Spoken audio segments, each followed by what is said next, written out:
Muy buenas tardes y bienvenidos a todos a esta tercera sesión del ciclo de conferencias que, con motivo de la exposición Carlos III, Proyección Exterior y Científica de un Reinado Ilustrado, ha organizado Acción Cultural Española y el Museo Arqueológico Nacional.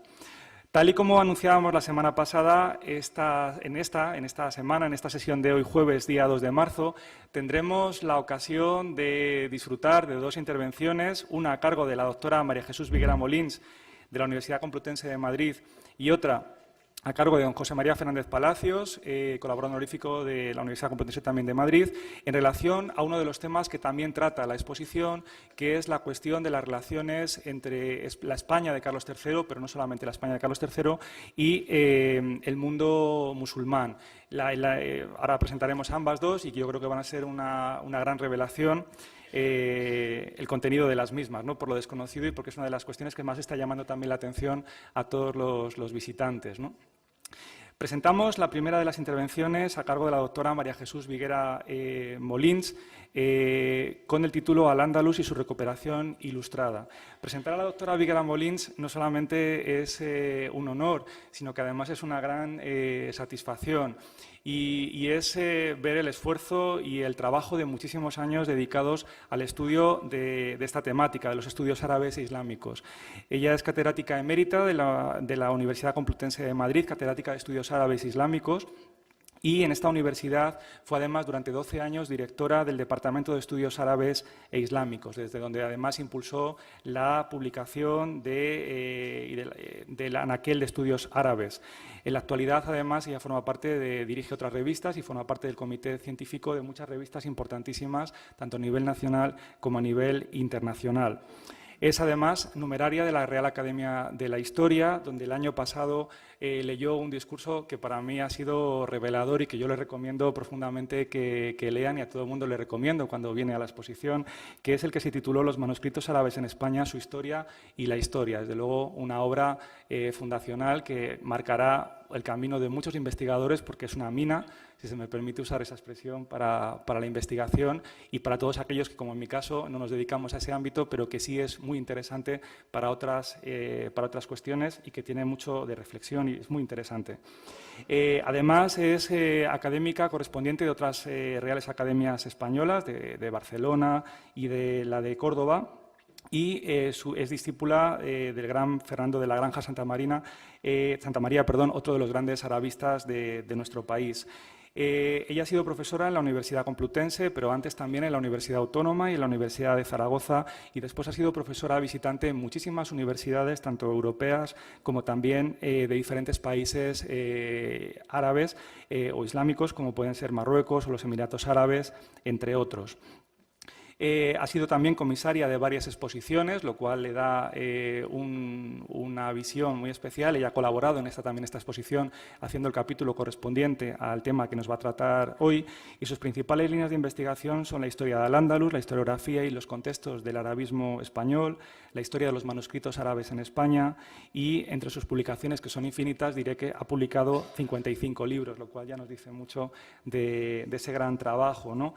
Desde luego, las publicaciones son infinitas y, como les decía la semana pasada, en la página de Acción Cultural, en la dedicada a las conferencias, vamos a poner el enlace a Dialnet, para uno de los enlaces, para poder ver las publicaciones y que ustedes también puedan leer aquellas que están en línea. Así que para nosotros es un gran honor tenerla esta tarde aquí. Aprovechamos para agradecerle nuevamente de manera pública su contribución muy valiosa, como el resto de los autores, a la exposición y al catálogo, y tiene la palabra. Lo primero que tengo que hacer es agradecer esta generosa presentación que ha hecho sobre mí mi compañero de la Universidad Complutense, Miguel Luque Talabán, que lleva meses esforzándose, y lo ha hecho magníficamente, en organizar esta exposición que está ahora en el Museo Arqueológico Nacional, y a la que dedico a través de su catálogo, la primera de las imágenes que voy a proyectar. Me gusta mucho estar flanqueada por dos complutenses y que el siguiente conferenciante sea también de esta universidad a la que queremos mucho. Muchas gracias a todos ustedes por estar aquí hoy. Muchas gracias, sí. Y también a los responsables de este ciclo de conferencias de una forma concreta, no solamente a la exposición y al catálogo, que por cierto se ha agotado. No quedan nada más que algunos pequeños ejemplares, algunos a poco número de ejemplares en la librería de este museo. Y cuando yo termine, lo primero que voy a hacer va a ser comprarme los ejemplares que quedan, porque aunque tengo algunos, necesito tener más. Es que los míos también los he agotado.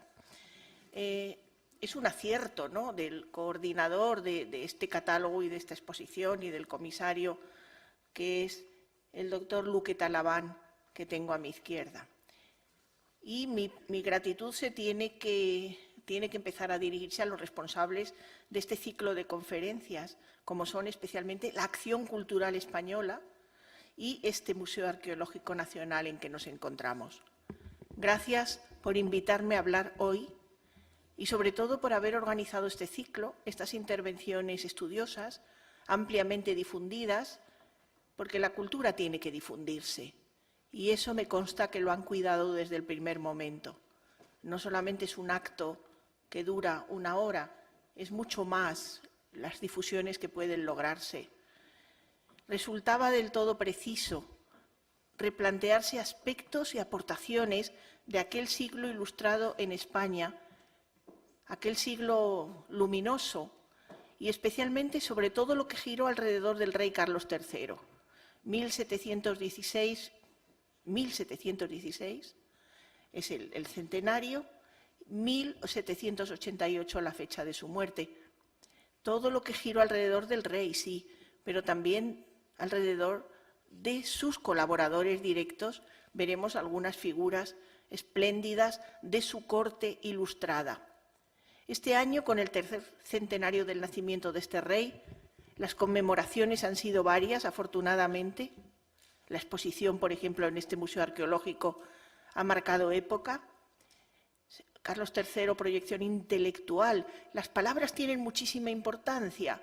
Proyección intelectual y científica de un reinado ilustrado. Y he dicho que ha sido admirablemente coordinado por el profesor Luque Talaván, cuya introducción de este catálogo precisamente resalta tres palabras que a todos nos gustan: la razón, la naturaleza y el progreso, que son respectivamente, y eso es lo importante, la razón es método, la naturaleza son intereses o estilo, y el progreso son resultados. Por eso es tan importante, no solamente que nosotros admiremos y conmemoremos todo esto que está tan importante, sino que se buscaron y se lograron en aquel reinado.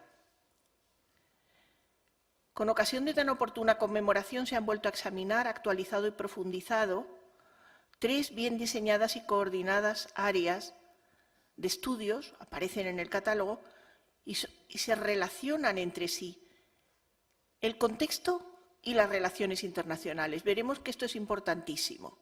Cómo se abren esas relaciones a espacios que antes han estado también cerrados por prejuicios, por cerrazones que el siglo de las luces abre.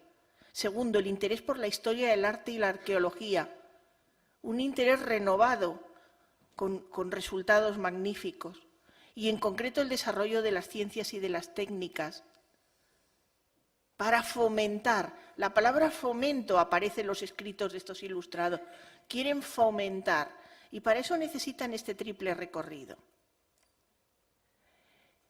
Es evidente que las acciones ilustradas del siglo XVIII fueron admirables por su insólita y llamativa novedad y por sus cauces científicos y por sus logros de varios tipos, entre ellos los intelectuales, y evidenciándose, por tanto, que no debemos olvidarlo, pues sus claros manantiales marcaron lo mejor de nuestros antecedentes culturales.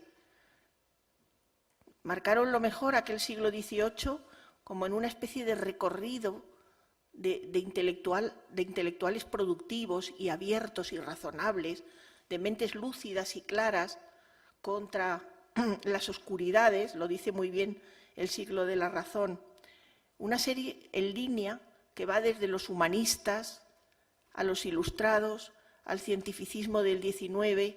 Todo eso es un recorrido a los liberales del XIX con su cientificismo, hasta llegar a este siglo XX en que conceptos como la razón, el progreso, la naturaleza, ya no se discuten, pero todo eso ha tenido que tener unos antecedentes y los ilustrados hicieron muchísimo.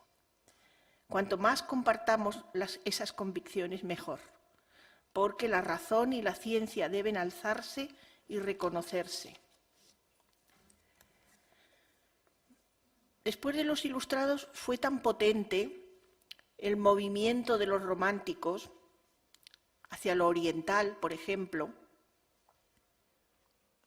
Mi conferencia se va a centrar en lo árabe y en Al-Ándalus como referencia hacia la cultura árabe.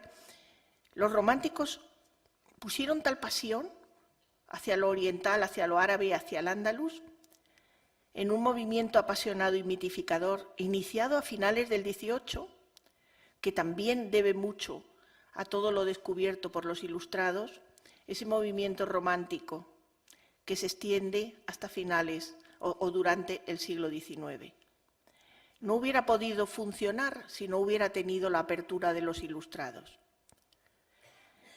Los antecedentes científicos de esa apertura oriental romántica tan colorista, que sí se conoce mucho mejor que las aperturas ilustradas, por eso ha sido tan oportuno realizar este trabajo conmemorativo, pues se encuentran precisamente en el razonado interés europeo.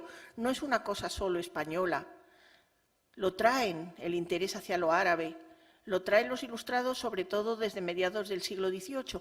No es que no hubiera habido una primera generación de ilustrados, ya lo veremos, pero mediado del XVIII es algo muy importante, es una fecha de incremento de la ilustración. Y hay un afán por saber, hay un lógico afán por saber, por abrir los campos de saber. Y hay una especie de lema que a mí me gusta muchísimo, que es la frase de Kant en imperativo, sapere aude, que yo creo que está en el origen de todo, o por lo menos lo califica todo, ¿no? Sapere aude, atrévete a saber. Y era un reto. Atrévete a saber sin trabas previas, ni anatemas, ni cerrazones, como, entre otras, por ejemplo, que pesaban sobre Al-Ándalus, como puede ser la Inquisición y los libros que la Inquisición considera prohibidos porque pertenecen a árabes o a judíos. El más temperado brillo racional del siglo de las luces presentó, ante nuevas circunstancias, imágenes más serenas y enfoques más completos que destacaban la naturalidad, ahí está la naturaleza, la naturalidad con que debía ser averiguado el mundo entero, y también la cultura árabe y en general la civilización islámica, comprobándose razones, gusto y utilidad de conocer, sin filtros ni prejuicios, al otro por antonomasia, que en Occidente, desde la Edad Media, durante la Edad Moderna y mucho durante la Edad Contemporánea, ese otro por antonomasia es el Islam, directamente expresado por sus propias fuentes. Se busca no una interpretación europea sobre ese otro, sino que se fomenta el conocimiento directo de las fuentes de ese otro. Lo veremos. De manera que la prevención y los controles eclesiásticos dieron paso al interés y al aprecio, sobre todo en aspectos culturales, que son los que nos voy a tratar. Las luces requerían ilustrarse en nuevos horizontes, por argumentos sabios y prácticos. El XVIII trajo, por tanto, esa apertura en convergencia con la mayoría de las naciones de Europa.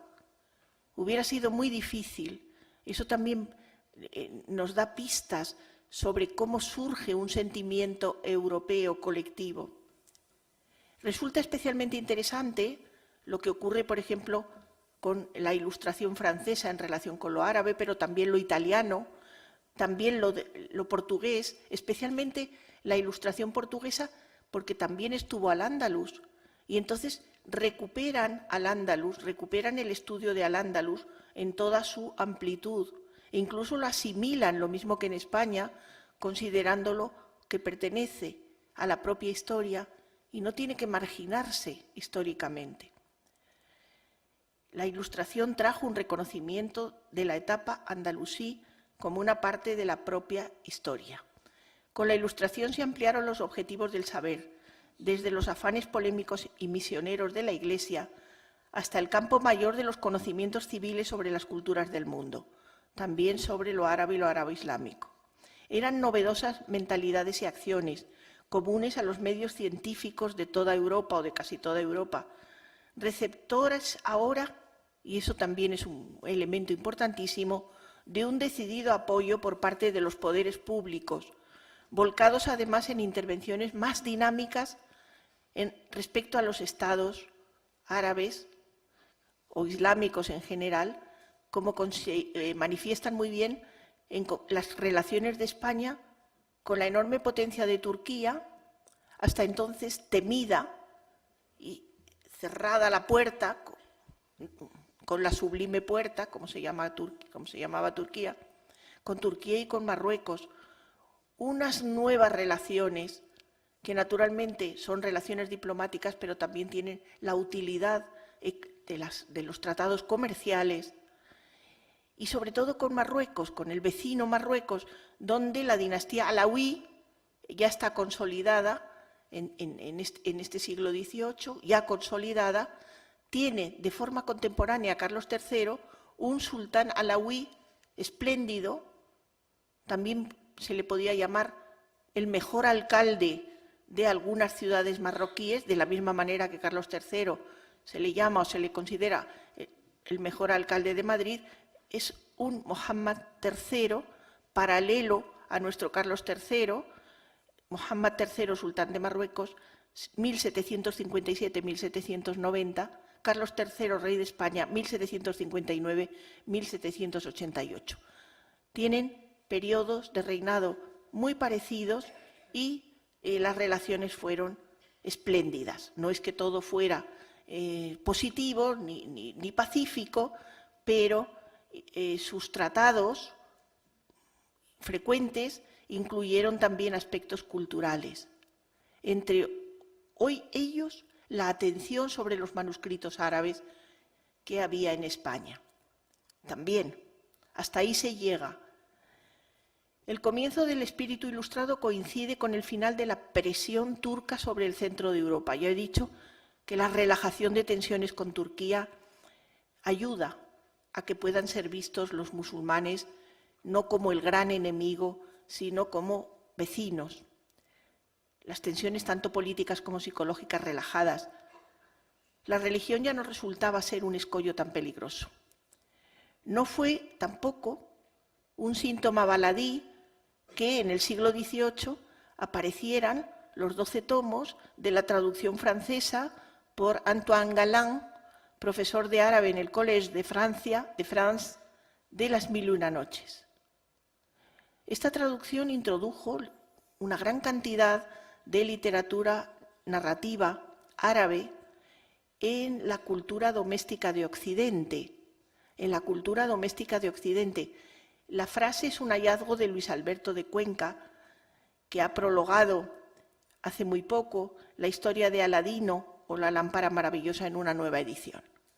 Fíjense ustedes que todos son síntomas que ayudan a que esta cultura árabo-islámica circule con naturalidad, no solamente por los colegios o las bibliotecas o los propósitos culturales, sino en las propias casas donde se introducen los cuentos, por ejemplo, árabes, y de una forma apasionada, como fue con lo de Las Mil y una Noches.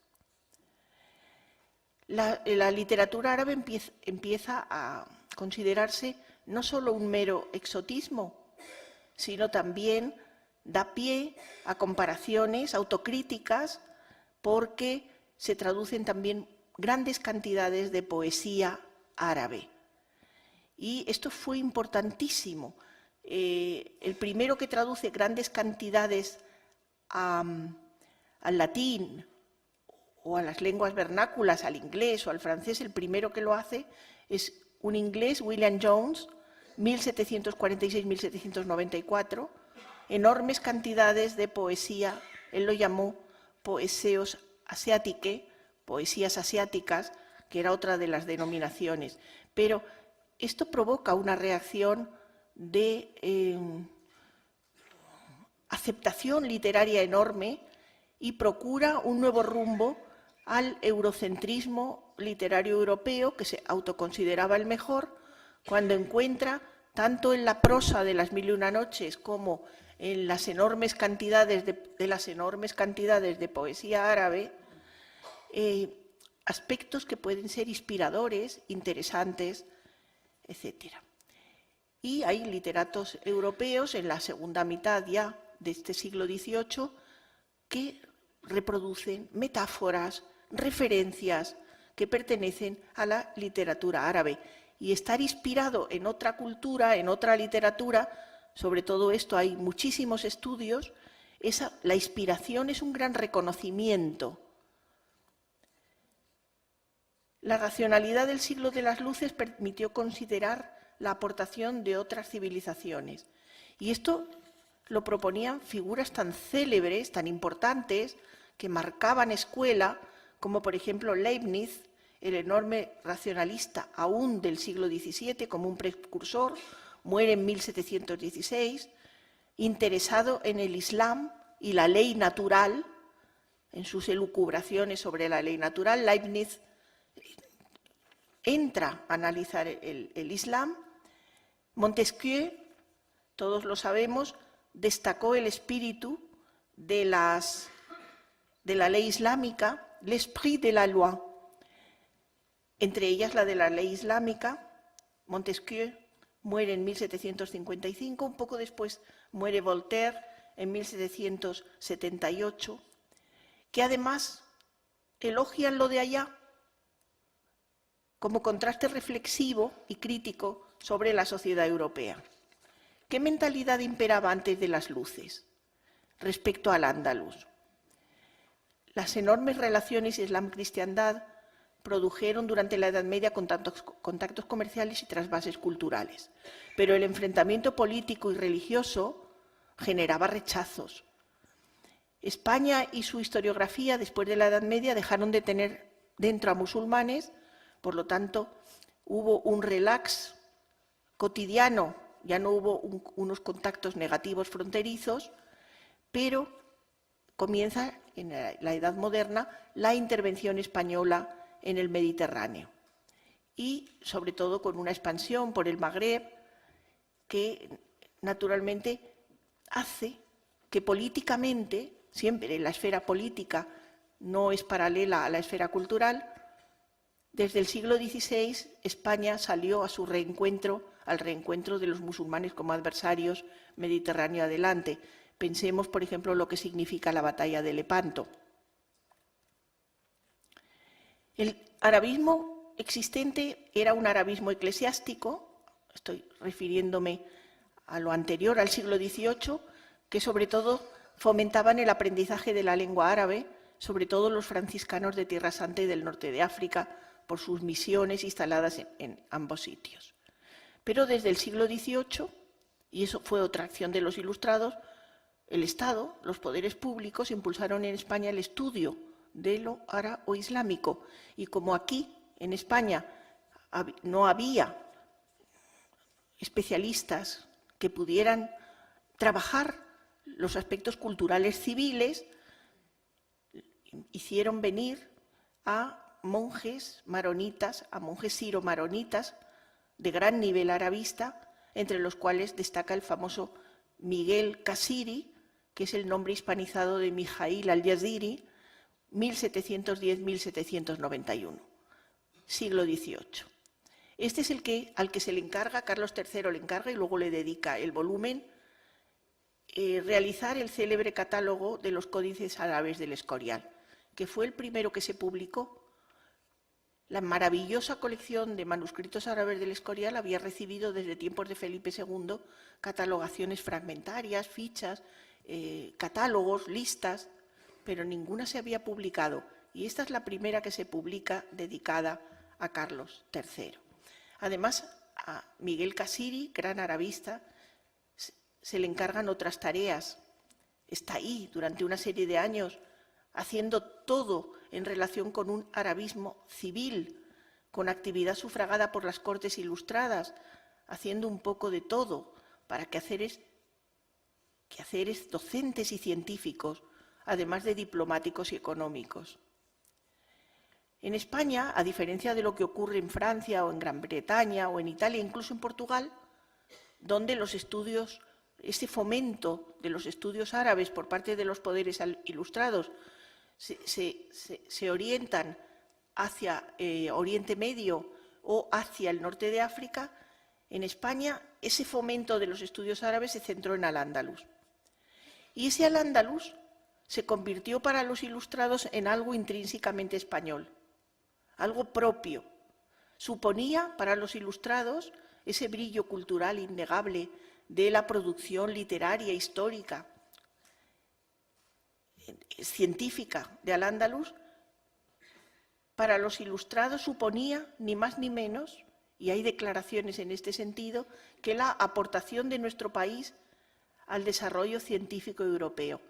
Se fundamentaban en cómo en nuestro país se realizan traducciones de obras culturales árabes, empiezan a realizarse desde el siglo X y va habiendo una serie de focos de traducción de obras árabes muy concretas en época medieval que culminan, por ejemplo, con Alfonso X el Sabio, pero primero es el monasterio de Ripoll, luego es el Valle del Ebro, pasa por Toledo y después todas las traducciones. Y los ilustrados van a seguir en esa línea, aunque van a elegir otro tipo de obras y además le van a dar ese sentido de que esas traducciones eran hispanoárabes y que representaban la aportación cultural española. Todo eso es verdaderamente fundamental, no solamente para que estos estudios estuvieran bien fundamentados, sino para que también estuvieran muy considerados. En el siglo XVIII, sobre la historia del arabismo, hay muchos estudios, se ha establecido una nómina de unos 40 estudiosos de lo árabe, sobre todo de Al-Ándalus, en ese siglo XVIII. Es una gran cantidad, es una cantidad muy alta, comparativamente considerable. ¿Qué es lo que supone el realizar un catálogo sobre, y cómo lo hizo además Casiri, sobre los manuscritos árabes del Escorial? En primer lugar, es una empresa fundacional significativa sobre las intenciones de abordar la cultura árabe a través de sus propias fuentes. Es decir, aquí está, Casiri realiza su catálogo en árabe, copiando muchos textos árabes, no solamente describiendo cada obra, cada manuscrito, y lo hizo con bastante acierto, sino que también traduce grandes trozos, grandes fragmentos de esas obras al latín. ¿Qué está presentando? Una serie de valiosísimas referencias textuales, no solamente para la historia de España, sino también para calificar esa cultura árabe que tanto interesa a los ilustrados de Europa en ese momento y que en España está impulsando directamente Carlos III. Y su corte ilustrada, veremos después, a mí me parece que sobresale Campomanes, pero no es el único. Indica la voluntad de difundir una herramienta básica, y ellos lo tienen claro, para documentar la historia y la cultura de España. En este marco de incentivo ilustrado y promoción estatal, la actividad y avance del arabismo tenía que ser notable, y se establece docencia del árabe, cursos regulados en el Escorial, en los Reales Estudios de San Isidro en Madrid en 1770. Luego veremos una imagen de estos Reales Estudios. El edificio permanece en el Instituto de Enseñanza Secundaria de Madrid de San Isidro. Quiero decir, aunque ahora lo aluda más deprisa, luego veremos otros ejemplos, que Madrid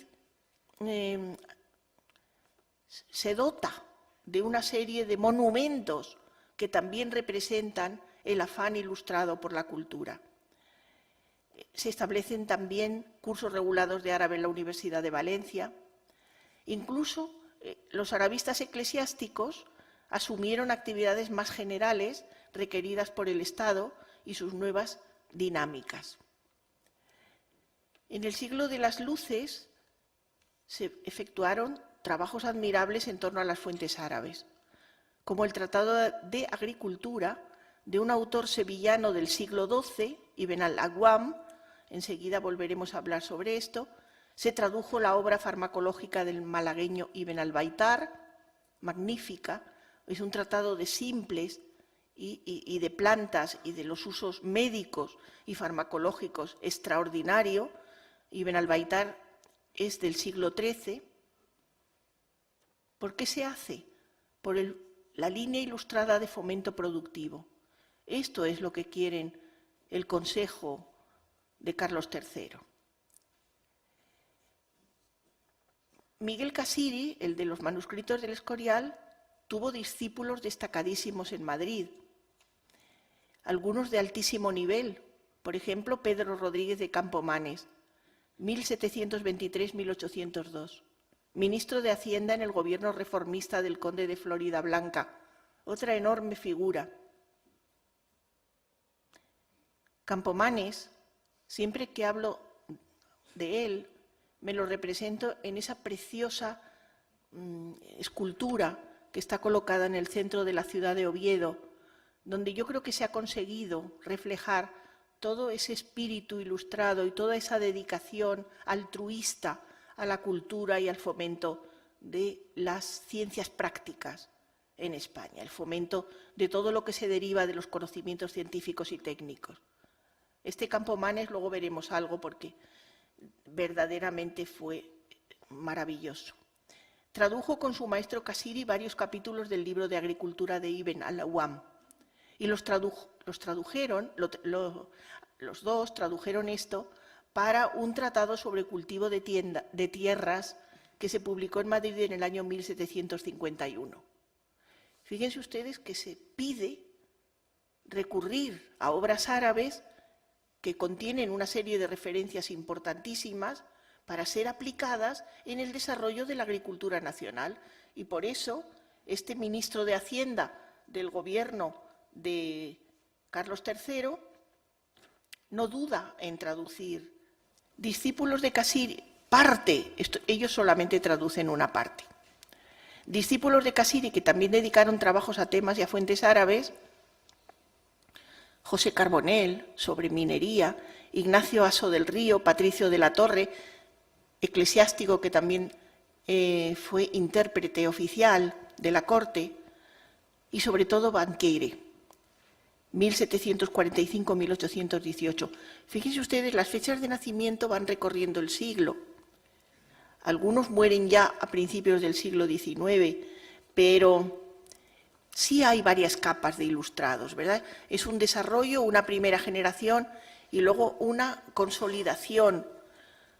Banqueri, a quien podemos considerar de la segunda y más consolidada generación de ilustrados, tradujo entero el voluminoso Tratado de Agricultura del sevillano Ibn al-Awwam.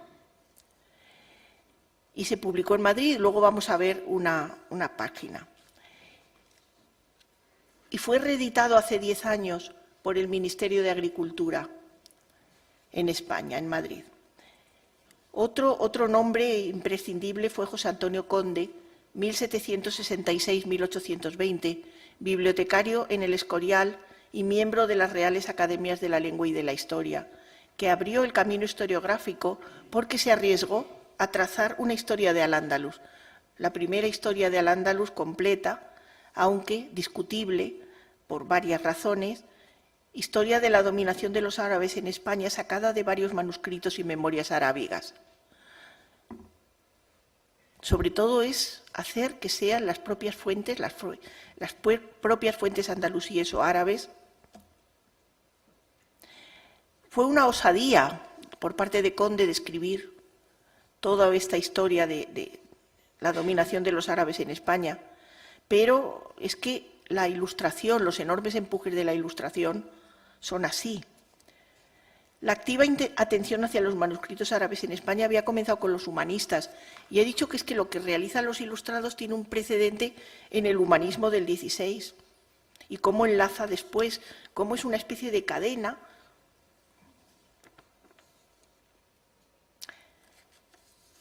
Ahora la dedicación a los manuscritos, o mejor dicho, estos manuscritos reaparecen en la escena cultural, al fin sin anatemas, para cumplir su insustituible protagonismo informativo, también sobre la historia y la cultura españolas, claro. Parte de la historia de España está contada en los manuscritos árabes. En las fuentes árabes, tanto textuales como documentales y materiales, se veía la clave para acceder a un tesoro de conocimientos que añadir a la herencia grecorromana.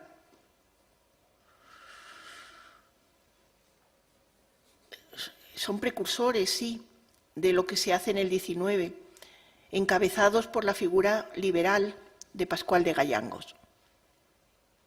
El interés ilustrado por las fuentes árabes textuales fue impulsado por eruditos como Gregorio Mayans, director de la Biblioteca Real. Hay una serie de instituciones, hemos mencionado las academias, ahora la Biblioteca Real, que también promovían el conocimiento de las fuentes materiales. No se trata solo de manuscritos, se trata de monedas, de inscripciones, de monumentos. Casiri, el que catalogó los códices del Escorial, acompañó a los encargados, a los comisionados, a los arquitectos comisionados para documentar la admirable obra, los monumentos árabes en España. Y Casiri fue para leer las inscripciones árabes de esos monumentos, por ejemplo, los de Granada, que grandes arquitectos de este siglo, como José de Hermosilla y Juan de Villanueva, acabaron publicando en una obra admirable titulada Las Antigüedades Árabes de España, iniciadas a finales del XVIII, aunque publicada en 1804. Con todo esto, los ilustrados renovaron los enfoques historiográficos sobre Al-Ándalus con proyectos que corroboraron sus ideas de brillo cultural andalusí, como ese recién citado de las antigüedades árabes que la Real Academia de Bellas Artes de San Fernando, otra institución fundamental, las academias, también la de Bellas Artes, un proyecto de describir las antigüedades árabes de España, programado en 1766. Las Reales Academias en España, fundadas algunas con la Ilustración, también la de la historia, las colecciones de todo tipo, las colecciones de piezas arqueológicas, y entre ellas los fundamentales testimonios de inscripciones y numismática andalusí. En este Museo Arqueológico Nacional hay una colección de numismática medieval magnífica. Pero hasta el siglo XVIII, todos estos testimonios materiales apenas se habían usado para producir conocimientos históricos. Además, está la consideración del legado lingüístico y literario andalusí. Los ilustrados querían conocer los declarados adelantos de la civilización andalusí para mejor lucirlos como propios ante Europa, lo cual fue un impulso muy notable y bien recibido respecto al palpable legado artístico, esos monumentos fundamentales, como acabamos de señalar. En algunos aspectos fue más discutido el legado de Al-Ándalus. Los monumentos estaban ahí, se sabía que la Alhambra de Granada era eso, etcétera, y otros monumentos importantísimos. Pero el legado lingüístico, los préstamos léxicos, todos esos arabismos que existen en la lengua española y en general en varias lenguas románicas, los estudió Mayans, ya lo hemos mencionado, Mayans y Ciscar, en 1737, que propugnaba, fue director de la Biblioteca Real, y propugnaba estudiar árabe para mejor conocer el castellano. En 1750 el padre Burriel avisaba: las demás naciones aprenden la lengua arábiga por erudición. En España debe tomarse ese estudio por necesidad. Lo mismo con la literatura, la presencia de la literatura andalusí en nuestra literatura. Eso también es una propuesta del siglo XVIII. Es considerable los viajes ilustrados que se hacen por tierras del Islam, Por ejemplo, un francés como Volney, en su Voyage en Syrie et en Égypte, es un prototipo de viajero lleno de curiosidad por Oriente, pero en España Manuel Godoy impulsó los periplos árabo-islámicos de Domingo Badía, a quien envió para que trajera conocimientos de todo tipo.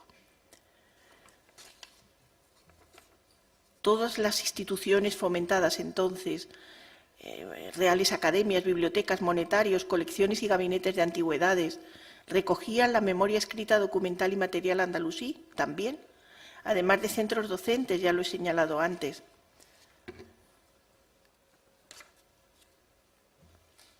También en Portugal. Es muy interesante ver cómo estos ilustrados viven lo que están realizando. Hay una correspondencia, una serie de cartas editadas no hace mucho, cruzadas entre el principal arabista ilustrado de Portugal, que se llama Fray Cenáculo, y el español Banqueri, que es el traductor del Tratado de Agricultura. Ambos tan ilustrados conocían la rehabilitación del Islam por pensadores, lo citan en sus cartas. Una parte de la producción historiográfica sobre Al-Ándalus del XVIII, en eso tenemos que insistir mucho, estuvo motivada por destacar el brillo de la civilización andalusí y procuraron españolizarlo por razones de autoprestigio, en lo que ahora no me puedo entretener. Y hay, sobre todo, como muestra de la acción ilustrada mucho más abierta y natural sobre las realidades históricas, sin deformar las presentaciones, que sobre aquella Granada, sobre esta Granada histórica, hay un plano que se llama la Plataforma de Granada, famosísimo, trazado por Antonio de Vico a finales del siglo XVI, grabado a principios del XVII, pero este mapa privilegiaba el carácter cristiano del urbanismo granadino. Vamos a verlo rapidísimamente después. Y fue muy utilizado, en el que aparecía una especie de una Granada totalmente eclesiástica, llena de iglesias y de referencias eclesiásticas, hasta que un ilustrado, Francisco Dalmau, granadino, correspondiente que fue de la Real Academia de la Historia, traza un mapa completamente distinto, asentado en la realidad y en el carácter plural del urbanismo granadino. Es el famoso mapa topográfico de la ciudad de Granada, trazado a finales del siglo XVIII, que no camufló la presencia monumental andalusí en Granada. La ilustración y sus pautas científicas fueron, pues, esenciales, y termino, pero vamos a ver un poquito de ilustración, en relación con el conocimiento de imágenes, en relación con el conocimiento y el reconocimiento de Al-Ándalus. Precisamente sobre esta entidad controvertida, Al-Ándalus, las luces muestran sus novedosos criterios de universalidad y razón. Universalidad y razón son el fundamento ideológico de la construcción de una memoria nacional, así lo ven los ilustrados, referencia fundamental del Estado moderno. Vamos a mirar en ilustraciones una parte de lo que hemos dicho, muy deprisa. Fíjense ustedes, recordemos a Kant y su frase impresionante, las relaciones entre Marruecos y España. La pintura de la época plasmó muchas de estas relaciones, la importancia que tiene en toda Europa la traducción ingente de las 1001 noches, y en ediciones múltiples e ilustradas. Esta es la traducción de Galland a principios del siglo XVIII y una de las ilustraciones también del XVIII. La página del catálogo de manuscritos del Escorial, aquí lo tienen ustedes, Carolit III, Regis, Optimus, Maximus, dedicado el catálogo por, aquí está, Michaelis Casiri, Ciro Maronita, y aquí dice cómo es experto en. Otro de los ilustrados importantísimo, Gregorio Mayans, es el mejor representante con Feijó de la primera ilustración española. Estos ilustrados son polígrafos, son abogados, conocen de leyes, de literatura, de ingeniería. Aquí está Campomanes, aquí está representado, y su discurso sobre la educación popular de los artesanos y su fomento. Ahí está el afán por producir conocimientos prácticos.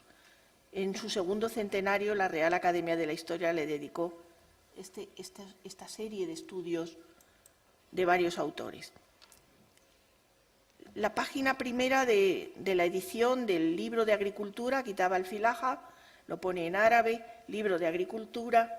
Este es el tomo primero porque tiene 2 tomazos y aquí está, aparece un poco después del siglo XVIII, 1801, empezado a hacer, como les he dicho, por aquí.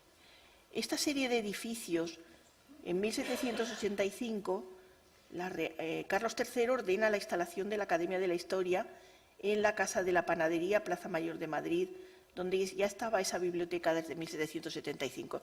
Esta es la actual imagen de la Academia de la Historia, pero es una referencia que Madrid se llena de edificios y de instituciones de afanes ilustrados estudiosos.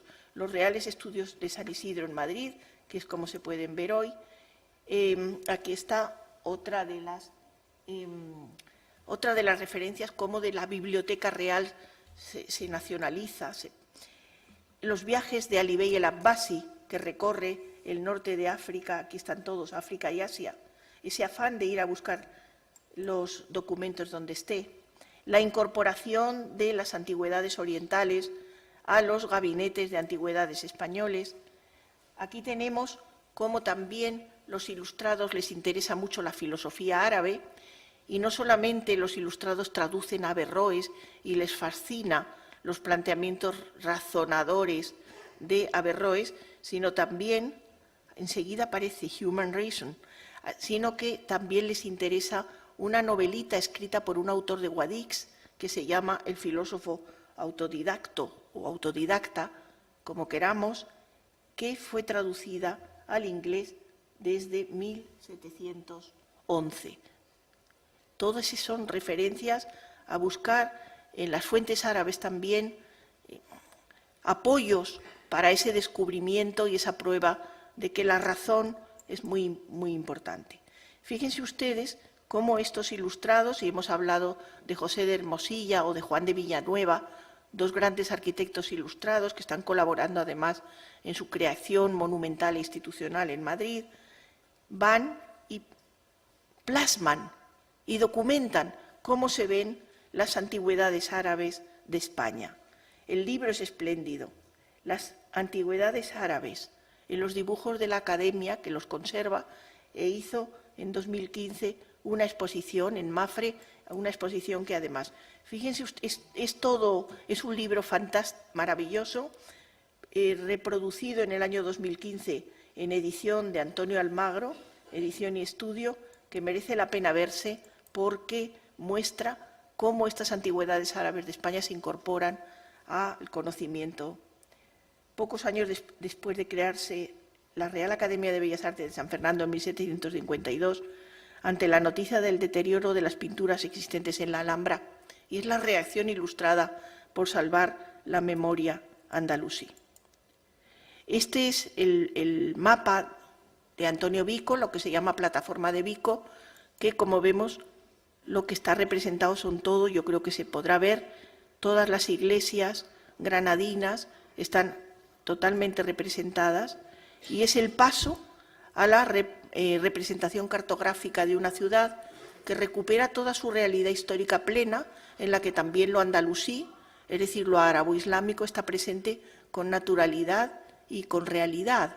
El siglo de la Ilustración trae eso: conocimiento, realidad, naturalidad, razón, estudio. Y yo creo que debemos admirar toda esta actividad de los ilustrados y agradecer a quienes han hecho posible que, al cumplirse el 3er centenario del nacimiento de Carlos III, hayan tenido el buen acuerdo de conmemorarlo y de a todos hacernos conocer cómo pasó y la importancia de lo que pasó. Muchas gracias. He cumplido, ¿no?, la hora.